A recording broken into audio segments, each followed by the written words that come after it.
जय श्री महाकाल, जय बाबा साहेब। मैं विनय आर्य आपका बाबा साहेब एरोमा थेरेपी में स्वागत करता हूं, जो कि बाबा साहेब का चैनल है। इस चैनल में अभी आप इस वीडियो के अंदर इत्र का उपयोग किस तरीके से किया जाता है सुगंध चिकित्सा में, उसके बारे में जानकारी लेंगे। अगर हम देखें तो प्राचीन काल से ही हिंदू, जैन, बौद्ध धर्म में सुगंध का बहुत बड़ा महत्व रहा है।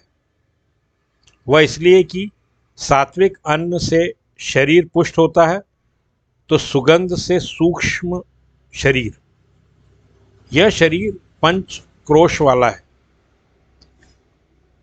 इत्र एक ऐसा सुगंधित पदार्थ होता है जिसका इस्तेमाल प्राचीन काल से होता आया है और जिसके इस्तेमाल के कई धार्मिक, मनोवैज्ञानिक और सामाजिक महत्व भी हैं।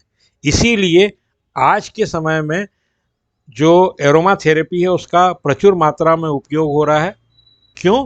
क्योंकि ये केवल आपने शरीर के ऊपर, त्वचा के ऊपर लगाया जाने वाला सुगंधित पदार्थ ही है इत्र, जिससे कि कैंसर तक के ट्रीटमेंट किए जा रहे हैं।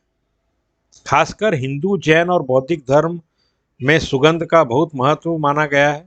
वह इसलिए ही सात्विक अन्न से शरीर पुष्ट होता है, तो सुगंध से सूक्ष्म शरीर, मतलब आप अन्न से अपने शरीर को पुष्ट कर सकते हो, लेकिन आत्मा की पुष्टि के लिए या सूक्ष्म शरीर जिसको आत्मा ही कहते हैं, उसकी पुष्टि के लिए आपको सुगंध की ज़रूरत होती है। और इसीलिए कहा जाता है कि ये सुगंध जो है वो रूहानी खुशबू होती है। जड़, प्राण, मन, विज्ञान और आनंद, जिसमें खुशबू के आधार पर तंत्र में वशीकरण को संभव माना गया है।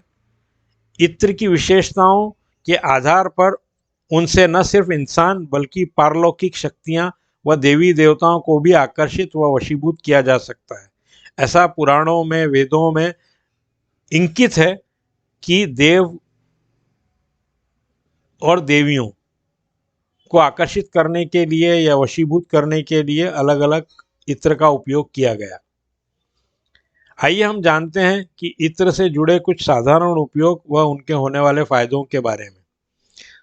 तो पहला, अगर हम फायदा या उपयोग देखें, यदि कोई स्त्री लाल सिंदूर, इत्र की शीशी, चने की दाल और केसर का दान करे तो इस उपाय से उस स्त्री के पति की आयु में वृद्धि होती है।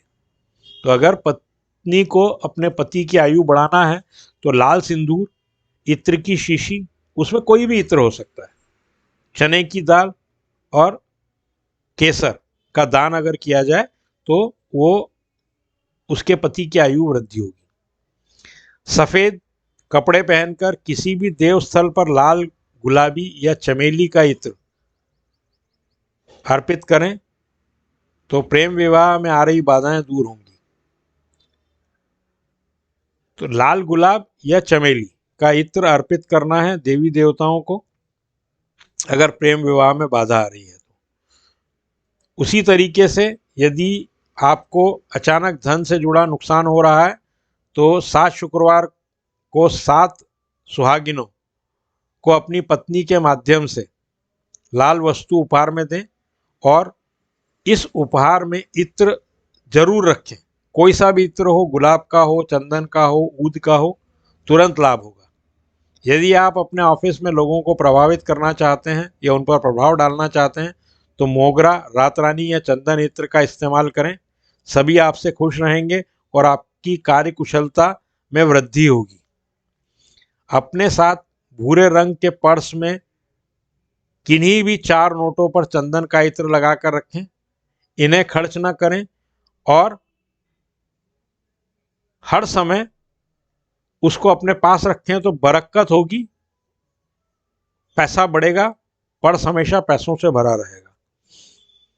शुक्ल पक्ष में किसी शुक्रवार को माता लक्ष्मी को ऊद का इत्र अर्पित करें व श्रृंगार की वस्तुएं भेंट करें।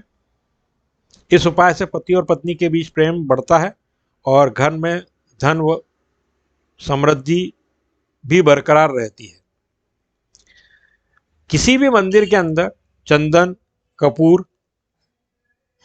चंपा, गुलाब, केवड़ा, केसर और चमेली के इत्र अर्पित करने व उसे लगाने से देवी देवता प्रसन्न होते हैं। ये एक विशेष उपयोग है। किसी भी मंदिर के अंदर आप चंदन, कपूर, चंपा, गुलाब, केवड़ा, केसर, चमेली या ऊद का इत्र अर्पित करेंगे तो देवी देवता आपसे प्रसन्न रहेंगे। यदि आपका जन्म बुधवार को या बुध नक्षत्र में हुआ है तो बुधवार को चमेली का तेल या चमेली के इत्र को पीपल के पेड़ पर छिड़कें। इससे उस नक्षत्र के लोगों को निश्चित रूप से लाभ मिलेगा। पूजन के समय तेज सुगंध और इत्र का प्रयोग करें।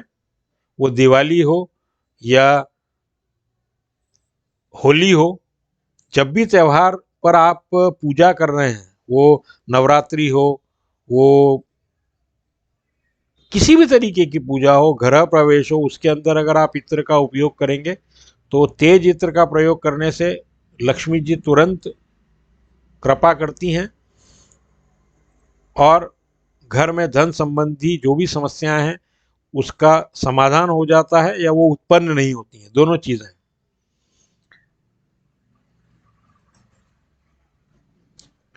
शुक्र को जगाने के लिए, शुक्र ग्रह जो है उसको जगाने के लिए आचरण की शुद्धि अत्यंत आवश्यक है। शुक्ल पक्ष में शुक्रवार को माता लक्ष्मी को ऊद का इत्र एवं श्रृंगार की वस्तुएं भेंट करें।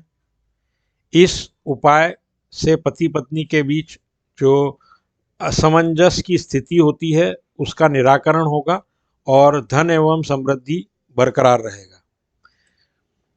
तो ये कुछ उपाय हैं, कुछ नक्षत्रों के लिए यहाँ दिए गए हैं। बाकी नक्षत्रों के बारे में भी आप जानकारी हमसे प्राप्त कर सकते हैं। सबको एक साथ लेना मुश्किल है, इसलिए कुछ प्लानिटरी सिस्टम के बारे में यही यहाँ पर बताया गया है।